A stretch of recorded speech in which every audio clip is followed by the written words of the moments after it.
मामला मेरा ये है कि चौरवा गणेशपुर में मैंने 2017 में रजिस्टर्ड बैनामा कराया, जिसकी पूरी तरह से मैंने मकान का निर्माण कराया और चारों तरफ से बाउंड्री करा के मैं पूरी तरह से अपने ज़मीन पर काबिज़ हूँ।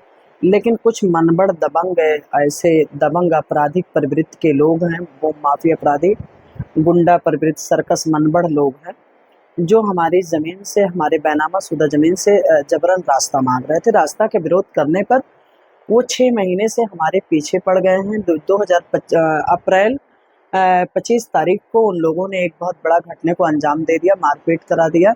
उसके बाद से आए दिन हमारे साथ कभी ना कभी हर वक्त कोई ना कोई घटना करते हैं, जिसके मुख्य व्यक्ति, उसका जो सबसे बड़ा उसका अपराधियों का मुख्य व्यक्ति है, वो दिलशाद हसन एक अधिवक्ता है। उसका भाई शाहिद हसन उर्फ काजू है, आमिर साकिर, दिनेश पाल और फरहान और दाऊद। इसका पूरा एक अपराधियों का गैंग है, ग्रुप है। और कहीं भी किसी भी कांड को ये ग्रुप अपने ग्रुप के साथ इस तरह से मिलकर करता है, लोगों में दहशत पैदा करना, आक्रोशित करना, दंगा करा देना, मारपीट करा देना, किसी भी घटने को अंजाम देना इसका बहुत आसानी से करा देता अपने गुर्गों के साथ। और किसी भी ज़मीन पे कब्जा करना या मारपीट करना। दिलशाद हसन एक अधिवक्ता है, लेकिन वो अधिवक्ता के नाम पर तमाम तरह के अपने काले करतूत या काले कारनामों को अंजाम देता है और काली कोट की वजह से हमेशा बचता चला जाता है। उसको इससे संरक्षण प्राप्त होता है और तमाम आला अफसरों का भी सह लेकर।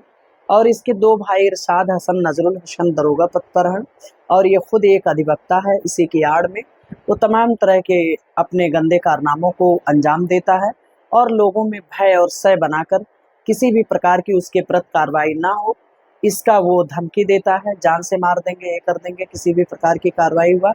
अभी हाल ही में इसने मेरे साथ 1 महीना पहले छेड़छाड़ किया, जिसका एप्लीकेशन मैंने एसपी महोदय और डीआईजी साहब को दिया। उस पर किसी भी प्रकार की कार्रवाई ना होने की वजह से इसने अभी 1 तारीख को धमकी दिया सामूहिक रूप से।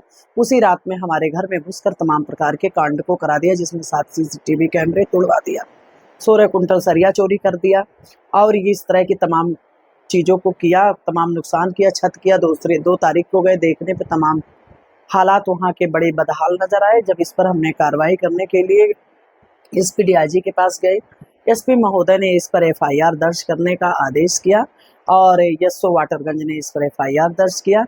लेकिन एफआईआर वापस लेने के लिए कि अगर एफआईआर वापस नहीं लेती हो, हम अधिवक्ता हैं, हम यहाँ से आपको इलाहाबाद तक न जाएंगे, तमाम तरह के अभद्र शब्दों का इस्तेमाल और मार देंगे, काट देंगे, इस तरह की वो आए दिन खुराफात करता है। मैं सम्मानित अधिवक्ता समाज के लोगों को ये दिखाना चाहूँगी, बताना चाहूँगी कि इसके काले करतूत उजागर हों और लोगों के सामने इसके सारे काले कारनामे आए और एक सम्मानित अधिवक्ता समाज जो है, वर्ग जो है, वो इसको खुद बहिष्कृत करेंगे और खुद इसको अपने समाज से निष्कासित करेंगे, क्योंकि ये इतना मनबड़ दबंग इंसान है। किसी के साथ छेड़छाड़ करना, किसी के साथ मारपीट करना, किसी को धमकी देना, इसके लिए बहुत आम बात है।